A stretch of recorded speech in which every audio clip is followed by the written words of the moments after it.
Hello hi friends, welcome to my channel. మహిళా Asia cup 2024 ఎడిషన్లో team India సెమీఫైనల్లోకి entry ఇచ్చింది. నిన్న July 23న ముగిసిన నేపాల్తో జరిగిన మ్యాచ్లో భారత్ 82 పరుగుల తేడాతో ఘన విజయం సాధించింది. ఫైనల్ 4కు అర్హత సాధించింది. ఈ మ్యాచ్లో తొలిత బ్యాటింగ్ చేసిన భారత్ నిర్ణీత 20 ఓవర్లో 3 వికెట్ల నష్టానికి 178 పరుగులు చేసింది. ఓపెనర్లు షపాలి వర్మ 81, దయాలన్ హేమలత 47 రాణించగా ఆఖర్లో జీమా రొనాల్డో 28 నాటౌట్ అయింది. మెరుగు ఇన్నింగ్స్ ఆడింది.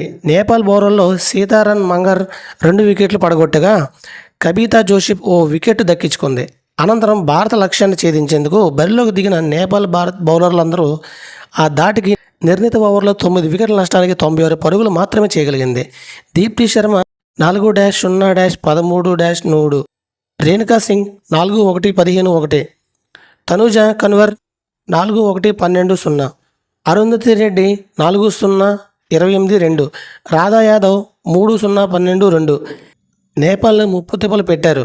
నేపాల్ ఇన్నింగ్స్లో ఒక్కరు కూడా 20 పరుగుల మార్కును దాటలేకపోయారు. 18 పరుగులు చేసి సీతా టాప్ స్కోర్గా నిలిచింది.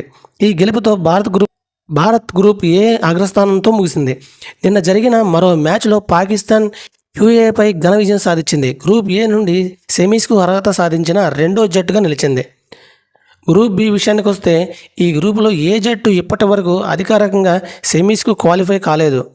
2 మ్యాచ్ల్లో 2 విజయాలు సాధించి శ్రీలంక గ్రూప్ టాపర్గా ఉండగా థాయిలాండ్, బంగ్లాదేశ్, మలేషియా వరుస స్థానాల్లో ఉన్నాయి. ఈ గ్రూపులో రెండో స్థానంలో నిలిచే భారత్ సెమీలో పోటీ పడనుంది. పాకిస్తాన్ గ్రూప్ బి టార్గెట్ను సెమీలో ఢీకొట్టుతుంది. భారత్ సెమీఫైనల్ మ్యాచ్పై జూలై 26న మధ్యాహ్నం 2 గంటలకు ప్రారంభం కానుంది. పాకిస్తాన్ సెమీస్ మ్యాచ్ అదే రోజు రాత్రి 7 గంటలకు జరుగుతుంది.